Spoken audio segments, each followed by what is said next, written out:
Voici les stratégies YouTube complètement périmées que tu devrais arrêter de faire immédiatement. Ces astuces ont peut-être fonctionné par le passé, mais maintenant ce n'est plus le cas et tu dois les stopper. Parce qu'au mieux, elles te feront perdre ton temps et au pire, elles sont en train de tuer ta chaîne.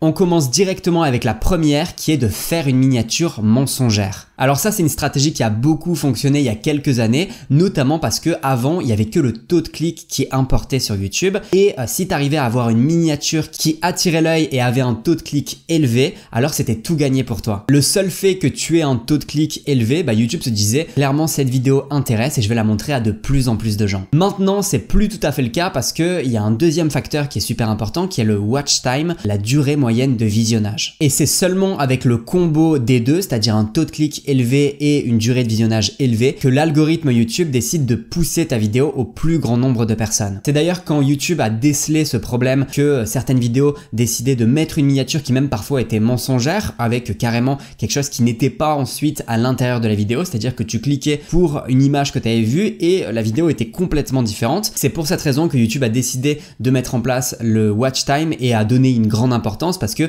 maintenant si tu cliques sur une miniature mensongère, forcément tu vas rester que quelques secondes, tu vas voir que on t'a trompé, tu vas pouvoir passer un petit peu dans la vidéo et te rendre compte que la chose que tu as vue dans la miniature n'apparaît pas dans la vidéo finale et tu vas tout simplement partir de cette vidéo. Donc le watch time va être extrêmement faible et forcément YouTube va arrêter de pousser cette vidéo même si elle a un taux de clic élevé. En plus de ça, je trouve que les spectateurs sont devenus vachement bons avec les années pour déceler si une vidéo était intéressante ou pas juste avec la miniature. Si la miniature est trop photoshopée, directement le spectateur va se dire ok, à l'intérieur de la vidéo, il n'y aura pas ça, il n'y aura pas ce contenu-là et ils vont donc décider de ne pas cliquer sur la vidéo parce qu'ils sauront qu'il n'y aura pas de l'authenticité à l'intérieur et il n'y aura pas ce qui a été promis dans la miniature. Donc tu auras toute une partie de spectateurs qui cliquera pas sur la miniature et la partie qui va quand même décider de cliquer sera déçue entre le contraste de la miniature parfaite et le contenu réel de la vidéo. Donc c'est pour ça que maintenant de moins en moins en fait des miniatures qui sont mensongères fonctionnent ou alors qui sont beaucoup trop photoshopées où tu vois que ça va pas être exactement ça dans la vidéo et à l'inverse t'as plein de miniatures qui sont beaucoup plus authentiques, beaucoup plus naturelles, qui performent beaucoup mieux parce que les spectateurs savent que vraiment c'est ce qu'ils vont avoir dans la vidéo. Alors oublie les miniatures mensongères, ça veut pas dire qu'il faut pas faire une miniature qui attire l'œil, qui est attractive, clairement pas, hein. Ça vaut toujours le coup d'avoir une miniature comme ça et en plus de ça si tu arrives à raconter une mini histoire dans ta miniature ça sera super efficace. C'est ce genre de miniature qui est presque comme une bande d'annonce statique de ce qu'il va y avoir dans la vidéo. Tu vois la miniature et tu comprends directement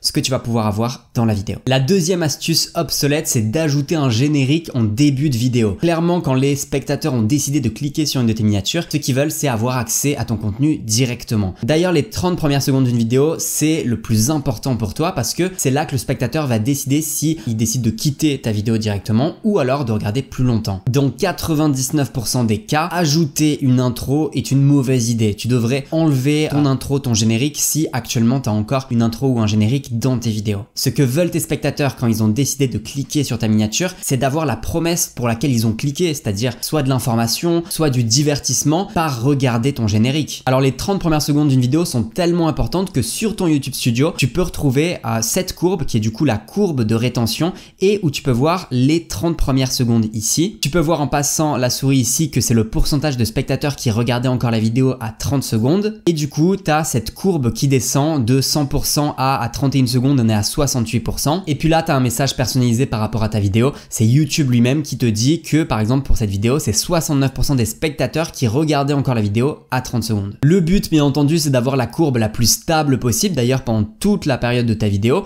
mais si possible pendant ces 30 secondes que ça chute pas énormément. Et je vais te montrer une autre vidéo où là, tu peux voir que ça a bien chuté pendant les 30 premières secondes. Et là, on nous dit que c'est 55% des spectateurs qui regardaient encore la vidéo à 30 secondes. Donc, quasiment la moitié des spectateurs ont décidé de quitter cette vidéo parce que l'accroche était peut-être pas si bonne que ça. Ce que tu veux bien entendu, c'est avoir la meilleure accroche possible et te rapprocher le plus possible des 100% de spectateurs qui continuent à regarder ta vidéo après 30 secondes. Pour que tu aies un ordre d'idée, cette vidéo qui est à environ 70%, c'est vraiment plutôt pas mal. Si tu arrives à être au-dessus, disons de 65%, c'est que tu as fait un bon boulot et si tu es à 70-80%, c'est que vraiment c'est une accroche qui est excellente. En revanche, si ta vidéo s'approche plutôt plutôt des 50% qui ont quitté la vidéo à 30 secondes. Il y a du travail à faire pour améliorer ton intro et forcément si tu as un générique qui passe pendant ces 30 secondes, il faut l'enlever. Il faut l'enlever parce que c'est ça qui est en train de te faire du mal. Dans de rares cas, ça peut valoir le coup de mettre un générique, mais encore une fois un mini générique où il y a juste ton logo et ça dure 2-3 secondes, pas un générique de 10 secondes qui va vraiment détruire ta courbe de rétention et en conséquence YouTube va décider de mettre moins en avant ta vidéo parce que là tu le vois carrément sur ton YouTube Studio, on t'explique que la rétention pendant les 30 premières secondes sont importantes et toutes les informations que YouTube a pris le temps de t'écrire et de t'expliquer avec des courbes comme ça, c'est que ça doit être quelque chose d'important et que tu dois faire au maximum pour avoir la meilleure rétention possible. Numéro 3, la recherche YouTube, c'est mieux que les suggestions de vidéos. Alors pour t'expliquer ce point, j'ai pris une vidéo et dans cette vidéo, je suis allé beaucoup plus en détail dans les statistiques qu'on peut nous donner. Sur YouTube Studio, tu as un onglet avec la source de trafic et quand tu descends un petit peu, donc ça c'est les vues qui ont été générées sur cette vidéo. Et alors en bleu, tu as la recherche YouTube, en jaune, tu as les suggestions de vidéos et en fin de compte, tu le sais probablement, tu as plusieurs stratégies sur YouTube. Soit tu décides de créer une vidéo qui va être recherchée. Alors dans la barre de recherche par les spectateurs, ils vont rechercher une solution à leur problème par exemple et ils vont arriver sur une page avec plein de vidéos avec plus ou moins les mêmes titres par rapport aux mots-clés qu'ils ont recherchés. Ou alors tu peux créer des vidéos qui vont potentiellement être suggérées à droite ou en bas de la vidéo que le spectateur est en train de regarder ou alors carrément sur la page d'accueil, c'est des vidéos qui seront recommandées sur la page d'accueil. Le constat de base, et moi c'est ce que je croyais pendant longtemps, c'est que quand tu crées une vidéo qui va être référencée et du coup référencée pour la recherche YouTube, forcément les spectateurs donnent plus de leur attention parce que ils sont proactifs, ils sont en train de rechercher une solution à leur problème, alors forcément ils vont donner plus de leur temps et ils vont avoir une attention plus grande. Alors c'est ce qu'on va vérifier ensemble maintenant. Je vais filtrer, alors tu vois je vais filtrer les vues par recherche YouTube et aussi par suggestion de vidéo. Et quand on regarde ici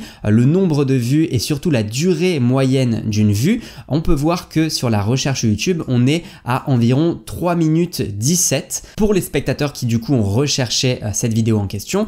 Et par contre, pour les vidéos suggérées, on est à 4 minutes 44. Ce qui veut dire que les spectateurs qui ont recherché cette vidéo ont donné moins d'attention que des spectateurs qui n'ont pas forcément recherché la vidéo et ils se sont vus suggérer la vidéo par l'algorithme YouTube. Ici, tu as les fonctionnalités de navigation et dans les fonctionnalités de navigation, en fait, il y a une grande partie des vues qui vient de la page d'accueil. Et encore une fois, page d'accueil, on est sur 4 minutes 11, donc une meilleure attention que la recherche YouTube ici. Alors qu'est-ce que ça veut dire? Ça veut dire que les stratégies cohabitent ensemble et je pense pas qu'il faille se dire ok, la recherche YouTube c'est la meilleure des stratégies et les suggestions, les recommandations c'est nul, faut pas que je fasse ça. Pas du tout, je pense que tout est intéressant. Et puis la question que on se pose tous, c'est pourquoi des personnes qui vont rechercher une solution à leurs problèmes donnent moins d'attention qu'une personne qui par exemple est sur sa page d'accueil et se voit montrer ta vidéo par l'algorithme YouTube. Alors moi j'ai ma petite théorie, je vais te la donner maintenant. Je pense que une personne qui va rechercher une solution à son problème va du coup voir ta vidéo à côté de plein d'autres vidéos qui peuvent solutionner son problème. Et forcément,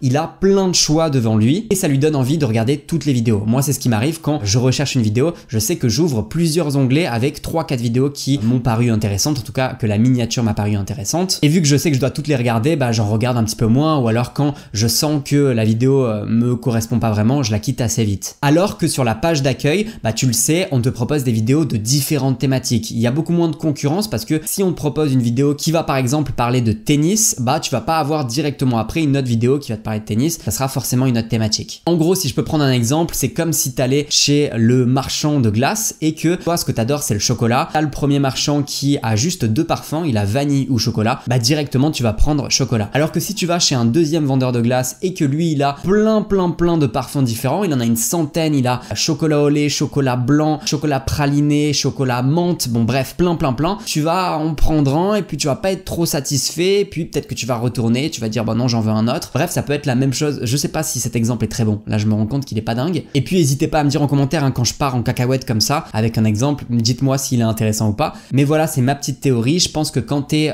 dans la recherche YouTube en concurrence avec plein d'autres vidéos, peut-être que les gens sont plus pressés, ils veulent une solution à leur problème et ils te donnent un petit peu moins ta chance. Numéro 4, faire des vidéos de 10 minutes. Pendant longtemps, je pensais que la meilleure durée d'une vidéo, c'était environ 10 minutes, mais maintenant, c'est de moins en moins vrai. Il y a des shorts, pour le coup, qui sont moins de 60 secondes, qui performent très bien, et puis tu as aussi des vidéos de 1 heure, même des lives beaucoup plus longs, qui peuvent performer extrêmement bien sur YouTube. Encore une fois, sur YouTube Studio, tu as plusieurs plusieurs statistiques. Tu as la durée moyenne d'une vue, c'est ce qu'on a vu pas mal dans cette vidéo, mais tu as aussi le pourcentage moyen de vidéos regardées. Pendant longtemps, je pensais que ce pourcentage-là était extrêmement important et qu'il fallait se rapprocher le plus possible de 100%. C'est-à-dire que pour moi, c'était plus intéressant de faire une vidéo de peut-être 7, 8, 9, 10 minutes maximum et d'avoir ce pourcentage moyen qui est assez élevé que faire une vidéo d'1 heure avec un pourcentage moins élevé. Alors je vais te prendre un petit exemple. Imaginons que tu fasses une vidéo de 5 minutes qui soit regardée 100% du temps, c'est-à-dire que ta durée moyenne de vue c'est 5 minutes et qu'à côté tu fasses une vidéo d'1 heure. Donc une vidéo d'1 heure où bien entendu les personnes vont regarder beaucoup moins longtemps et ils vont décider de regarder que 50%. Et bien ta durée moyenne de vue ça sera quand même 30 minutes, ce qui est absolument incroyable. Il faut pas se faire avoir par le pourcentage de vidéos regardées mais bien par le watch time. C'est ça qui est le plus important. Combien de temps les personnes vont rester sur la plateforme. Tu le sais comme moi, YouTube a envie que les spectateurs restent le plus longtemps possible sur leur plateforme et aillent pas sur différents autres réseaux. C'est pour ça que la meilleure durée de vidéo est assez variable et en fin de compte, plus tu arrives à faire long tout en restant captivant et mieux ce sera. Numéro 5, remplir l'écran de fin d'appel à l'action. Alors c'est pas parce que tu as de la place pour mettre des appels à l'action différents sur l'écran de fin, par exemple une playlist, une vidéo, le bouton s'abonner, un autre bouton vers le lien vers ton site par exemple, c'est pas parce que tu as de la place pour mettre tout ça qu'il faut mettre plein d'appels à l'action au même endroit. Parce qu'au final, ton spectateur ne va pouvoir suivre qu'un seul appel à l'action maximum ou alors être complètement paralysé et ne suivre aucun appel à l'action. Cette paralysie, elle est expliquée dans un livre qui est super bien qui s'appelle Le paradoxe du choix et je reprends mon exemple, je repars en cacahuète, désolé, je reprends l'exemple du vendeur de glace. Si tu vends plein de parfums de glace différents, c'est possible que la personne devant toi ne sache pas quoi choisir et ne choisisse rien. Encore une fois, pour les appels à l'action, c'est la même chose. Mieux vaut avoir un seul appel à l'action que plein d'appels à l'action différents. C'est ce que je faisais énormément sur la chaîne. Je suis retombé sur une des anciennes vidéos, mais en fin de compte, c'est ça sur toutes mes anciennes vidéos. Si tu vas dans l'écran de fin, là, tu vois que j'avais un appel à l'action vers cette vidéo, vers une playlist aussi, et aussi le bouton s'abonner. Et en plus de ça, dans la vidéo, tu vois, il y a écrit abonne-toi, il y a un pouce bleu, il y a un commentaire. Donc en fait, je donne plein d'appels à l'action différents. Pouce bleu, s'abonner, commentaire, une vidéo et une playlist. 5 appels à l'action quand même, hein. Bon bref, en gros, ne fais pas comme le Philippe du passé et concentre-toi sur un seul appel à l'action en fin de vidéo, voire 2 maximum. Et mieux vaut que tes spectateurs suivent une chose que rien du tout. Numéro 6, passer énormément de temps à trouver tes tags. Alors avant, les tags c'était super important,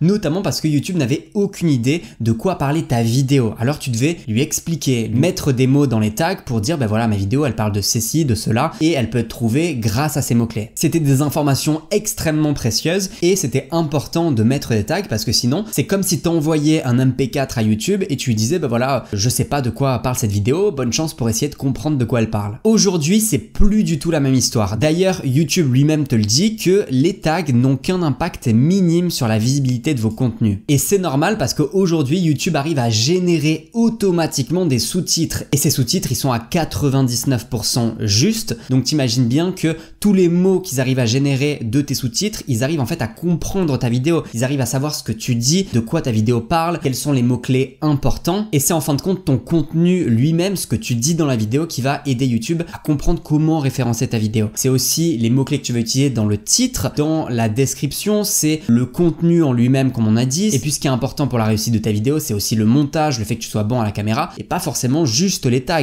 Donc t'imagines bien qu'il faut pas passer énormément de temps sur ça. Pourtant, YouTube laisse la fonctionnalité, donc c'est pas totalement inutile, hein, clairement pas. Et moi j'ai pu remarquer que pour les vidéos référencées, bah clairement ça a aidé un peu plus de mettre des tags que de pas en mettre. Pour les vidéos suggérées, recommandées, qui vont pas du tout être référencées, bah je suis pas sûr que ça aide énormément, mais par contre pour les vidéos référencées, ça peut aider. Alors la meilleure action à faire, le 80-20, c'est tout simplement d'installer TubeBuddy. C'est un petit outil qui te permet d'ajouter juste en bas des tags recommandés avec un score, tu vois. Et moi vraiment ça me prend 1 minute par vidéo, pas plus. C'est le temps selon moi que ça devrait prendre de choisir ces tags et je viens cliquer sur les tags qui m'intéressent. J'en prends quelques-uns jusqu'à être à quasiment 500 caractères sur 500 et c'est pour moi la meilleure façon de choisir ces tags. Je te mets dans la description le lien vers TubeBuddy, tu peux l'installer, c'est complètement gratuit et ce sera un petit plugin qui se mettra sur ton navigateur. Numéro 7, c'est d'ajouter des chapitres. Alors les chapitres, c'est super intéressant, notamment pour le spectateur. Il y a quand même beaucoup plus de confort quand tu vois tout un chapitrage, c'est beaucoup plus facile parce que tu peux aussi aller directement où tu veux dans la vidéo, mais pour le créateur, c'est un petit peu moins moins intéressant. Si tu mets des chapitres dans tes vidéos comme ici, tu connaîtras forcément cette courbe avec des petits pics comme ça où les spectateurs viennent en fait directement cliquer sur ce qui les intéresse et tu peux voir des pics sur ta courbe de rétention. C'est aussi le cas sur cette vidéo avec des gros pics et on pourrait se demander qu'est-ce qui serait le mieux pour le créateur. En fin de compte, il y a 3 choix. Le premier, c'est de ne pas mettre de chapitres, mais moi je suis pas ultra fan de cette solution là parce que déjà si tu décides de pas mettre de chapitres alors que t'en mettais avant, certains de tes spectateurs vont décider de ne pas regarder ta vidéo. C'est comme si tu mettais pas de chapitres dans un livre. Alors moi tu vois ce gros livre là, s'il n'y avait pas de chapitres, je lirais pas. Parce que le fait qu'il y ait des chapitres, ça te permet de continuer la vidéo petit à petit, comme moi je suis en train de lire le livre parce que je suis les chapitres petit à petit et ça te permet d'avoir une progression en fin de compte dans la vidéo comme dans le livre. Donc moi je pense que c'est intéressant de mettre des chapitres. Je pense qu'il y a une autre solution qui est du coup à ajouter des chapitres mais en mettant des titres de chapitrage qui sont un petit peu avec du mystère pour que les gens ne passent pas directement ou alors ne lisent pas juste les titres des chapitres et décident de ne pas regarder la vidéo parce qu'ils ont déjà la réponse dans les titres. Alors n'hésite pas à me dire dans les commentaires toi ce que t'en penses, est-ce que tu mets du chapitrage ou pas et si tu mets des chapitres, est-ce que tu mets un petit peu de mystère ou pas du tout. Numéro 8, il faut une caméra chère pour faire des vidéos. Alors là je vais t'expliquer une petite histoire qui va te montrer que en fin de compte le matériel qu'on peut avoir n'est pas très important. Cette caméra avec laquelle je suis en train de me filmer c'est la Sony ZV-1, c'est une bonne caméra que j'ai payée de ma poche assez cher quand même et cette caméra je l'avais oubliée chez mes parents quand je suis allé les voir il n'y a pas si longtemps que ça. J'ai oublié ma caméra, ils habitent loin de où j'habite moi et pendant 1 mois ou 2 j'avais pas de caméra. Il fallait absolument que je continue à tourner des vidéos. Alors j'ai pris mon téléphone ici, c'est un téléphone qui a 4 ans, même plus il me semble, et j'ai filmé avec la caméra selfie avant, donc même pas forcément avec la caméra derrière. Et j'étais assez persuadé qu'en publiant la vidéo, parmi les centaines de commentaires qu'il allait avoir, il y allait forcément avoir au moins un commentaire de quelqu'un qui allait dire c'est quoi cette qualité vidéo, avant c'était pas comme ça, ou voilà que j'allais avoir une réaction, quelque chose. Rien du tout. 0 commentaire sur la qualité vidéo et puis surtout aucune différence que ce soit en termes de vue, en termes de durée de visionnage, il n'y avait aucun changement sur le watch time alors que la qualité vidéo était moins bonne que cette caméra là avec laquelle je suis en train de me filmer. Donc vraiment il ne peut y avoir aucune excuse sur la qualité vidéo, sur le matériel que tu peux avoir. Alors bien entendu il faut un bon micro, je vais pas revenir dessus, si t'as pas un bon micro ça va forcément jouer,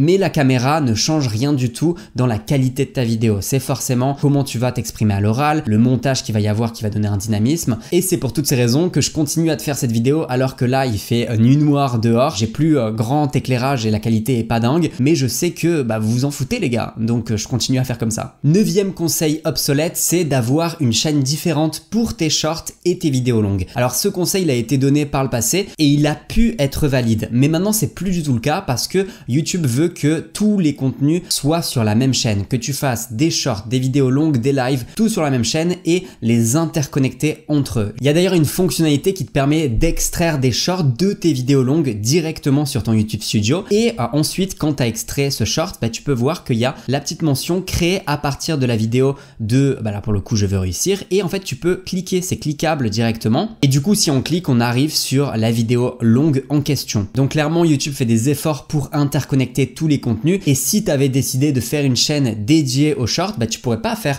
tout ce que je viens de te dire là, tu pourrais pas créer des extraits des vidéos longues pour en faire des shorts et ces shorts là qui peuvent être vus dans le flux ont cette petite mention, en fait c'est comme un lien qui te permet d'accéder directement au contenu long et ça peut être intéressant par rapport au contenu que tu crées. Numéro 10, ajouter des sous-titres. Alors ça moi je trouve que c'est vraiment pas utile, notamment parce que les sous-titres automatiques de YouTube sont très bons. Personnellement mes premières vidéos étaient faites sur animation sur tableau blanc, c'était une petite main qui faisait des dessins et forcément je scriptais toutes mes vidéos. Je faisais un document où j'écrivais mot pour mot et ensuite je faisais la voix et ensuite je faisais les petits dessins qui venaient illustrer ma voix. Donc forcément j'avais déjà les sous-titres et pour plein de vidéos, je te montre ici, j'ai simplement mis les sous-titres sur YouTube parce qu'ils étaient déjà faits. J'ai publié moi-même les sous-titres, comme ça c'était exactement les bons. Maintenant sur mes vidéos, je suis simplement un plan avec des bullet points, c'est beaucoup plus à l'impro. Donc forcément j'ai pas tout le texte et je laisse simplement les sous-titres automatiques que tu peux voir ici qui sont très bons. Je pense qu'il ne faut pas mettre de temps dans les sous-titres. Ne va pas écrire tous les sous-titres toi-même ou encore pire, payer quelqu'un et perdre de l'argent pour qu'on te le fasse parce que clairement, c'est pas utile et ça va pas mettre en avant tes vidéos d'avoir des sous-titres écrits par toi au lieu des sous-titres automatiques. Si tu ne dois pas mettre d'effort dans les sous-titres, par contre, il faut en mettre sur plein d'autres choses qui peuvent être extrêmement intéressantes pour ta chaîne YouTube. Je t'ai créé une formation gratuite qui est dans la description de cette vidéo que tu peux suivre. Je t'enverrai un audio tous les jours pour réussir sur YouTube avec plein de conseils ultra pertinents. Et puis, je te laisse aussi avec une vidéo ici à suivre. C'est la stratégie complète pour avoir plus d'abonnés, notamment quand tu as une petite chaîne. Moi, je te dis à la semaine prochaine. Salut!